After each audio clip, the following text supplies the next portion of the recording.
that rare teacher that just radiates light. That Sarah Camper's eyes just lit up all of a sudden, and she said, oh my, you have got to read this book. This book is about my political science professor at Rick's College so many years ago, and he changed my life. She goes, oh, he's the most cheerful, happy person. Didn't seem to match his background. Bob had experienced the darkness of war and imprisonment. I thought, how did that turn out, that he became this most cheerful person, full of love for everyone, after that harrowing experience? And this is what I found out. Hello, welcome to Dear Daughters of God. My name is Stephanie Eccles. It's good to have you with us on this episode. It's here that we share the stories where we've seen the hand of God in our lives. I had the pleasure of learning about this story about 3 years ago. It was before I retired. I was still the executive director of Excelsior Academy, and I was talking to one of my dear teachers. Her name is Sarah Camper, and we were just reflecting on that rare teacher that just radiates light. That person that makes you feel like you can accomplish the hardest of tasks because they believe in you. Well, as we were having this conversation, Sarah Camper's eyes just lit up all of a sudden, and she said, oh my, you have got to read this book. And I said, which book? And she said the book called The Slow March of Light. She went on to say, this book is about my political science professor at Rick's College so many years ago, and he changed my life. And I said, ow, what an influence. She goes, oh, he's the most cheerful, happy person, always whistling as he's walking down the halls in Rick's College. He taught there for 51 years, she says, and he's loved by everyone because he loves everyone, but he has a high standard. I said, oh, this sounds like a story I've got to read. And she says, yes, look up the book. So I do. I look up the book. And I'm surprised because this description of cheerful, loving, whistling down the halls didn't seem to match his background. Bob had experienced the darkness of war and imprisonment. I thought, how did that turn out, that he became this most cheerful person, full of love for everyone, after that harrowing experience? And this is what I found out. If you're enjoying this story, please like and subscribe to the Dear Daughters of God channel. It's 1959 in December, and Bob was a senior at Utah State University and looking forward to graduating because he'd just gotten the great news that he was accepted to George Washington University's law school. That was his next step. He was looking forward to becoming a government attorney. Well, Bob had just gotten home from visiting his family in Idaho, and he was back in the dormitories and had a stack of letters there waiting for him. But one stood out. He picked it up. It read, "Greetings from the President of the United States." Bob had been drafted to military service in West Germany. Just like that, his plans were going to change. But he wasn't bitter. He had the philosophy in life that whatever comes, learn to love it. So he prayed for strength, and he just trusted that the Lord would guide him. Bob is serving in West Germany, and several months have passed, and his commanding officer summons him. "Private Inama, we've noticed that you studied political science and German, and we have a special assignment for you." As it turns out, Bob was assigned to work as a spy. Bob would pose as an American student studying in Berlin. And while he played this role, he would be secretly photographing Soviet military installations. This is the setup to keep him safe. He would be asked by Professor Schmidt to be his teacher's assistant. And this meant that he would drive Professor Schmidt to all of his lectures, which were all over East Germany. He would be taking pictures of Soviet military installations. He would memorize the coordinates, and then he would write his pretend girlfriend and put the coordinates in the return address. If captured, no one could claim him. Bob accepted the assignment as a dutiful soldier would. For 9 months, Bob lived a double life. In the daytime, he was a student. At night, he was a spy.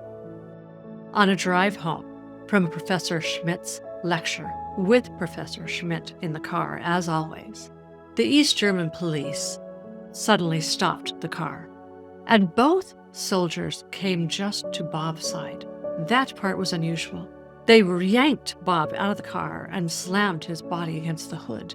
He looked to Professor Schmidt for help, but Professor Schmidt looked at him smugly and said, "Adieu, du Narr," meaning, "Goodbye, you fool."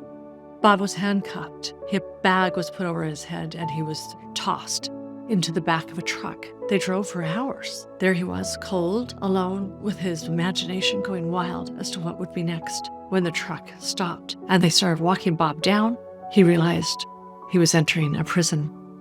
Bob's cell was small and damp and dark. They took most of his clothes from him but left his shoes. He looked up and saw a very small window. It was small enough that a small child could not crawl through it. But he was glad to have that sliver of light. Right away, the interrogation started. The interrogators wanted answers, and Bob was trained to give his name, his rank, and his serial number. So they beat him until he blacked out. This pattern repeated itself every single day.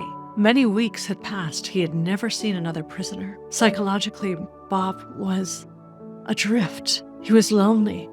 He was so full of pain. He didn't know, would he continue to live? Could he continue to live? He reached out to his Heavenly Father in prayer. He thanked him for his life, for his breath, for his faith. And at that time, Bob remembered his life philosophy. Then it had drifted, but now it was back. It came to him, whatever comes, learn to love it. And he thought, how will I use this? And he decided that he would greet the soldier that came every morning to pick him up for his beatings. He would greet him kindly, and he would learn to love him. So the next morning, the soldier came, and Bob said, "Good morning, Adolf." Now, Bob didn't know the man's real name, but he decided Adolf would do. Adolf looked at him strangely and dragged him up the stairs. Bob continued to greet Adolf warmly and kindly every morning. "Good morning, Adolf. It's good to see you." And after several days of this, Adolf gave a hint of a reply, and Bob held on to it. It made him feel human, like he could go on, like he could keep living. Now, Bob was given one of two items to eat: dry bread and sometimes mush. But on this morning, he had a feeling that he should fast. And so when Adolf slid the bread through the slot, he said to Adolf, "Thank you, Adolf, but today I'm going to fast." And Adolf responded, "Why fast when you're already starving?" "Because fasting helps me remember that God is near." Adolf said, "Does your God know that you're in prison and starving?" There was something about Bob's answer that softened Adolf, because shortly thereafter, Adolf told Bob about his own father being imprisoned after war and him being forced to change allegiances in order to live. This was the time that two enemies began to speak as sons, brothers in suffering. On a bitter cold morning before dawn, a soldier dragged Bob out of his cell. Then Adolf was there, clearly in a very bad mood. Bob was dragged up the stairs, and then outside. Bob had not been outside for several months since he arrived at the prison. For the first time, he saw two other prisoners. He looked out and saw in the courtyard 3 poles cemented in the ground, and realized this is an assassination courtyard. At that point, Adolf grabbed Bob and moved him to the first place in the line. Then each man was taken to a pole and tied his body, and a bag was put over his head. As this was happening, Bob thought strange things like, will it hurt? What will happen after I die? And a memory of his church mission came to his mind. And he thought, will someone be there to greet me when I die? Will my parents find out? They don't even know I'm in prison. And then the commanding words, "Ready, aim, fire."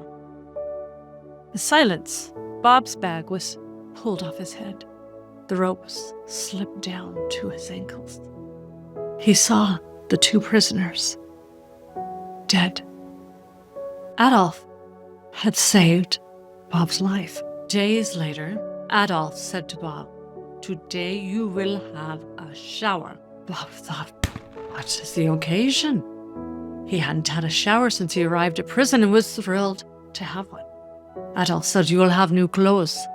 They gave him musky, itchy clothes. Bob was grateful they were much better than the little bit he'd been wearing. Then they put a bag on his head again and threw him in the back of a truck. Bob wondered, will I be going to a work camp? Is that what is next? Eventually, the truck stops. Bob is pulled out of the back. His hood is pulled off. He looks forward, and he can make out a Red Cross vehicle across the field. Walk to the Red Cross vehicle. Bob was so weak, he could hardly move and began, but then thought, I cannot just leave. Bob turned toward Adolf and he said, "Thank you, my brother. I love you." Then Bob began to walk ever so slowly in his weakened state toward freedom.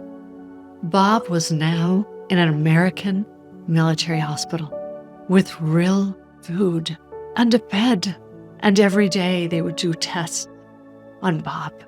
And a doctor came to visit Bob to talk with him. And he asked, "Bob, what did you want to do when you return home to America?" And Bob said, "I'm going to go to law school. I've already been accepted. I'll just reapply to George Washington University. I'm going to be a government attorney."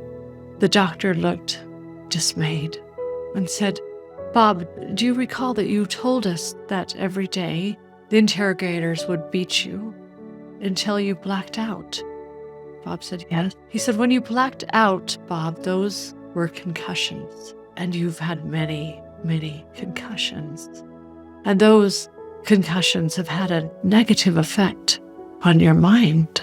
Bob, I'm sorry to tell you that you won't be able to handle an academically rigorous situation like law school."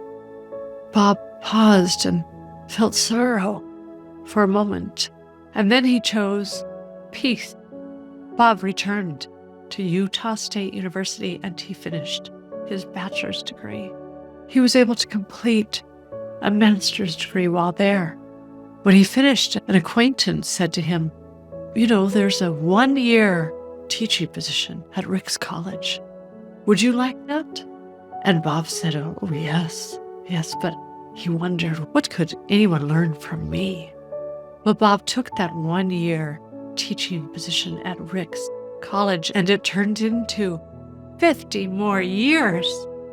And Bob walked the halls with a whistle, and he cheered his students on, and he never spoke of espionage.